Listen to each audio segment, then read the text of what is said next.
Çukur'un tekinsiz Emrah Amir'i, son yazın hafızalara kazınan Akgün Gökalp'i ve şimdilerde Doğanın Kanunu'nda Yaman'ın o eğlenceli ve inatçı Bodrum macerası, Türkiye'nin en saygın karakter aktörlerinden biri olan Alperen Duymaz, sadece başarılarıyla değil, şöhretin pırıltısını reddeden izole yaşamı ve duruşuyla da fark yaratıyor. Peki Ankara'da bir tiyatro sahnesinde başlayan bu büyük yolculuk İstanbul'un zirvesine nasıl uzandı? İşte tüm detaylarıyla Alperen Duymaz'ın eksiksiz yaşam öyküsü. Videoya geçmeden önce kanalımızın büyümesi için bizlere like atıp abone olursanız çok mutlu oluruz. İyi seyirler.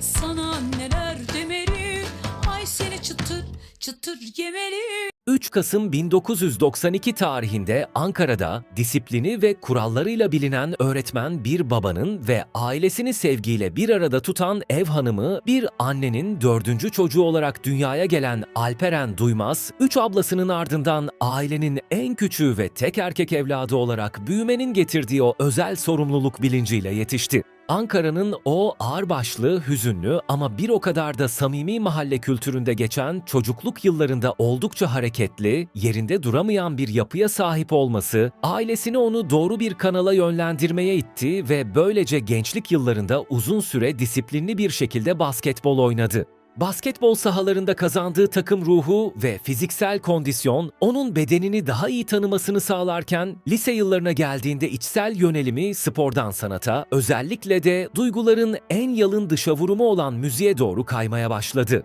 Lise döneminde müziğe olan bu merakı neticesinde kendi çabalarıyla gitar ve piyano çalmayı öğrenen Duymaz, notalarla kurduğu bu bağ sayesinde iç dünyasındaki duygusal derinliği keşfetti. Müziğin getirdiği bu estetik algı, dış görünüşünün de dikkat çekici olmasıyla birleşince Ankara'da bir dönem hobi olarak modellik yapmasına zemin hazırladıysa da modellik yaptığı bu süreçte bir akşam izleyici olarak gittiği bir tiyatro oyunu onun kariyer hedefini tamamen değiştirdi. Sahnedeki oyuncuların karakterleri yaşatma biçiminden ve salondaki o büyüleyici atmosferden derinden etkilenerek hayatının geri kalanını oyunculuk mesleğine adamaya kesin bir karar verdi. Bu kararın ardından profesyonel ve akademik bir eğitim almak amacıyla Türkiye'nin en köklü okullarından biri olan Hacettepe Üniversitesi Ankara Devlet Konservatuvarı Tiyatro Bölümünün yetenek sınavlarına girdi ve jüriyi etkileyerek bu kutsal çatı altına adımını attı. Konservatuvardaki eğitim süreci onun o zamana kadar biriktirdiği ham ve coşkulu enerjiyi işleyen, diksiyonunu geliştiren ve bir karakteri anatomisinden psikolojisine kadar nasıl inşa edeceğini öğreten en önemli sanatsal altyapısı oldu. Okul yıllarında edindiği bu sağlam teorik altyapı ve sahne disiplinini heybesine koyan Alperen Duymaz, mezuniyet dönemi yaklaşırken Ankara sınırlarını aşarak Türkiye'de medyanın ve televizyonun kalbinin attığı yer olan İstanbul'a doğru yola çıkmaya karar verdi. İstanbul'a gelişiyle birlikte konservatuvardan aldığı o ağır sahne disiplinini televizyonun dinamik yapısıyla harmanlamaya çalışan Alperen Duymaz, sektörün dikkatini çekmekte gecikmeyerek 2015 yılında Tatlı Küçük Yalancılar dizisinin kadrosuna dahil oldu.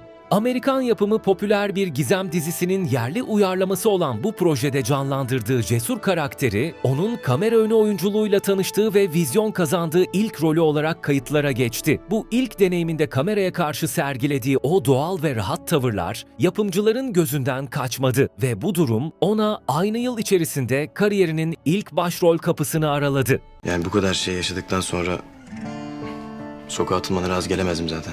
Hemen ardından dahil olduğu ve dramatik yönü son derece ağır olan Acı Aşk dizisinde hayat verdiği Ali Köklükaya karakteri, karşılıksız bir aşkın, aile içi entrikaların ve çaresizliğin ortasında kalmış hüzünlü bir genci anlatıyordu. Alperen Duymaz, bu rolde sadece fiziksel avantajlara sahip bir jön adayı olmadığını, aksine melankoliyi ve içsel kırılmaları ekrana ne kadar organik yansıtabileceğini gösterdi.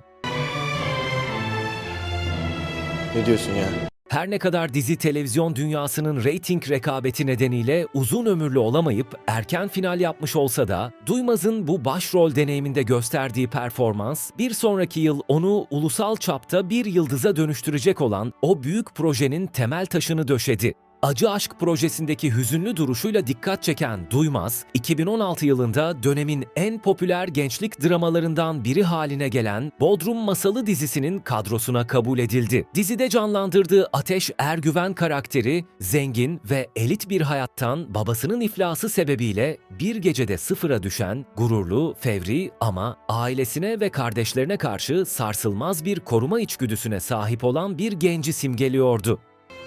Ya dur kızım. Bir şey yapmadık ki. Ben sana 1.90 hazırlıyorum.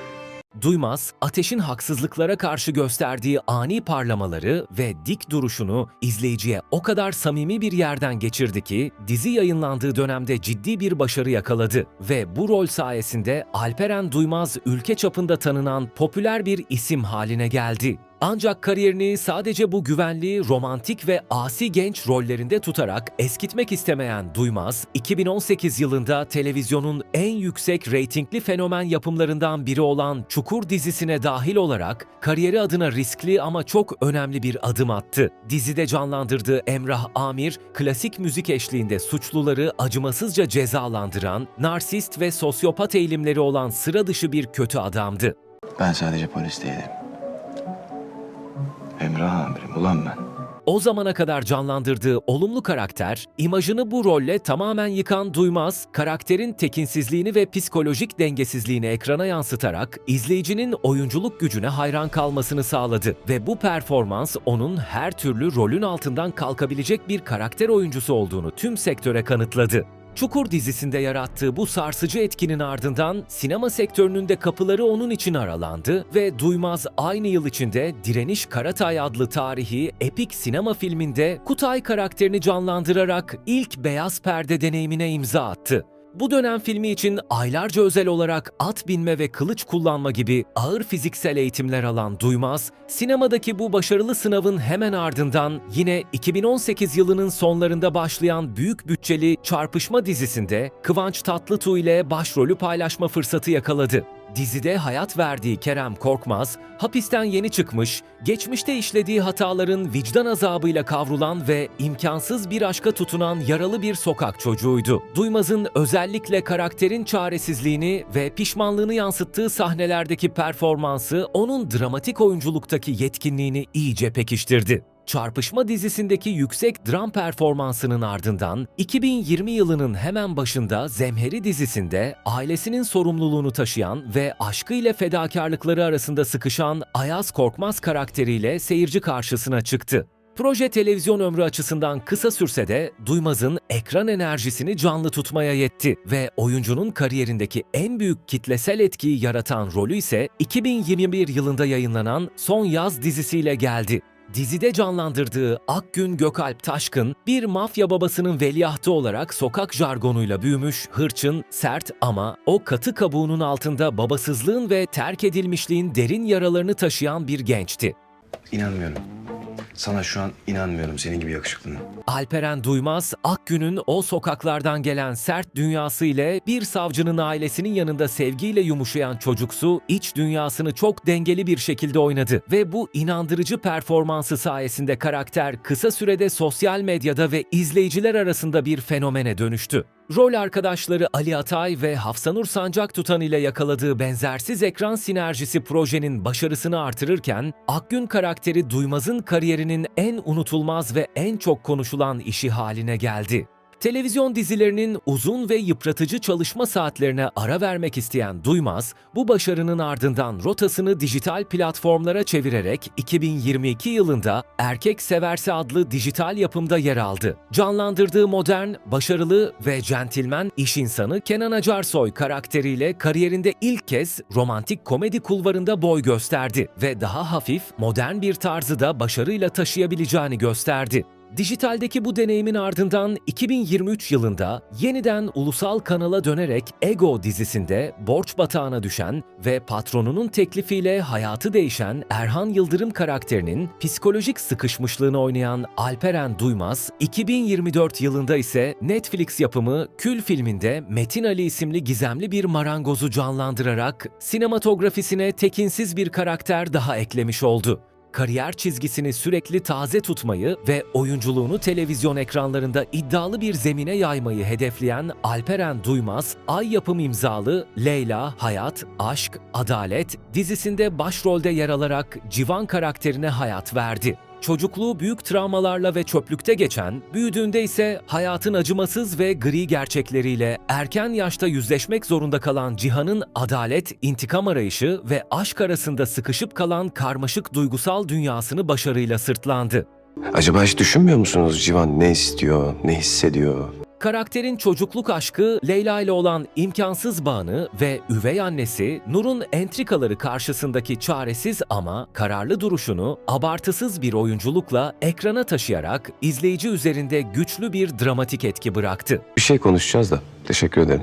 Televizyon ekranlarındaki bu adalet mücadelesinin hemen ardından kariyerinde renkli bir açılım yaparak Star TV'de yayınlanan Doğanın Kanunu adlı romantik komedi dizisinin başrolünü üstlendi. Dizide canlandırdığı Yaman, bir iş görüşmesinde dış görünüşü nedeniyle reddedilen, sonrasında kaza geçiren yaralı bir genci simgeliyordu. Hayatının bu en kırılgan döneminde kendisine hakaret eden doğayla yolları tesadüfen kesişen Yaman, kaderin eğlenceli bir oyunuyla Bodrum'da onunla birlikte çalışmak zorunda buldu. Başlangıçta inatlaşma ve nefretle başlayan bu zoraki ortaklık, Bodrum'un enerjisiyle tatlı bir aşka dönüşürken, Duymaz hem karakterin gururlu hırçınlığını hem de romantik komedinin gerektirdiği o yüksek zamanlamayı diğer rollerine eşdeğer bir derinlikle ekrana yansıttı. Alperen Duymaz'ın setlerdeki hareketli ve göz önündeki yaşamının aksine özel hayatı tamamen sessizlik, asalet ve mahremiyet üzerine kuruludur. Popülaritenin getirdiği ışıltılı gece hayatından ve magazin gündeminden bilinçli olarak uzak durmayı tercih eden oyuncu, 2020 yılında çocukluk aşkı olduğu bilinen öğretmen Kübra Kelkit ile gözlerden uzak, sade bir nikah töreniyle evlendi. Eşinin kameralardan uzak kalma isteğine ve kendi özel yaşam alanına duyduğu saygı nedeniyle evliliğini hiçbir zaman medyanın önünde bir malzeme haline getirmeyerek takdir topladı. İstanbul'un merkezindeki yoğunluktan kaçarak doğayla iç içe, bahçeli bir evde yaşamayı seçen Duymaz, evini çok sayıda köpek ve kediyle paylaşarak hayvan hakları konusundaki duyarlılığını yaşam tarzına yansıttı. Set dışındaki zamanının büyük kısmını doğada kamp yaparak özgürlüğün simgesi olarak gördüğü motosikletiyle uzun yolculuklara çıkarak ya da lise yıllarından kalma tutkusu olan gitar ve piyanosunun başına geçerek geçiren oyuncu, bu sakin yapısıyla sektörde kendine izole bir huzur alanı yarattı. Kariyeri boyunca canlandırdığı hırçın, yaralı ya da suç dünyasına yakın karakterlerdeki inandırıcı performansı izleyici üzerinde kalıcı bir etki bıraktıran Alperen Duymaz'ın toplum nezdindeki yerini gerçek bir saygınlığa ulaştıran olay ise 2021 yılının yazında gerçekleşti. Türkiye'yi sarsan Büyük Ege ve Akdeniz orman yangınları sırasında Alperen Duymaz, şöhretini ve konforunu bir kenara bırakarak Muğla'daki yangın bölgesine bizzat gitti ve günlerce itfaiye ekipleriyle birlikte sahada aktif olarak çalışıp alevlerin söndürülmesine yardım etti. Dumandan etkilendiği ve zor anlar yaşadığı zamanlarda bile sahayı terk etmeyip sosyal medya üzerinden canlı yayınlar açarak bölgedeki lojistik ve malzeme eksikliklerini yetkililere duyuran Duymaz, bu hareketiyle toplumsal duyarlılığını gösteren ve kamuoyunun takdirini kazanan önemli bir duruş sergiledi. Geçmişinden aldığı konservatuvar disiplinini bozmadan yoluna devam eden Duymaz, canlandırdığı her karaktere etle kemik üfleyen gerçekçi duruşuyla Türkiye'nin en saygın aktörlerinden biri olarak kariyerini sürdürmektedir.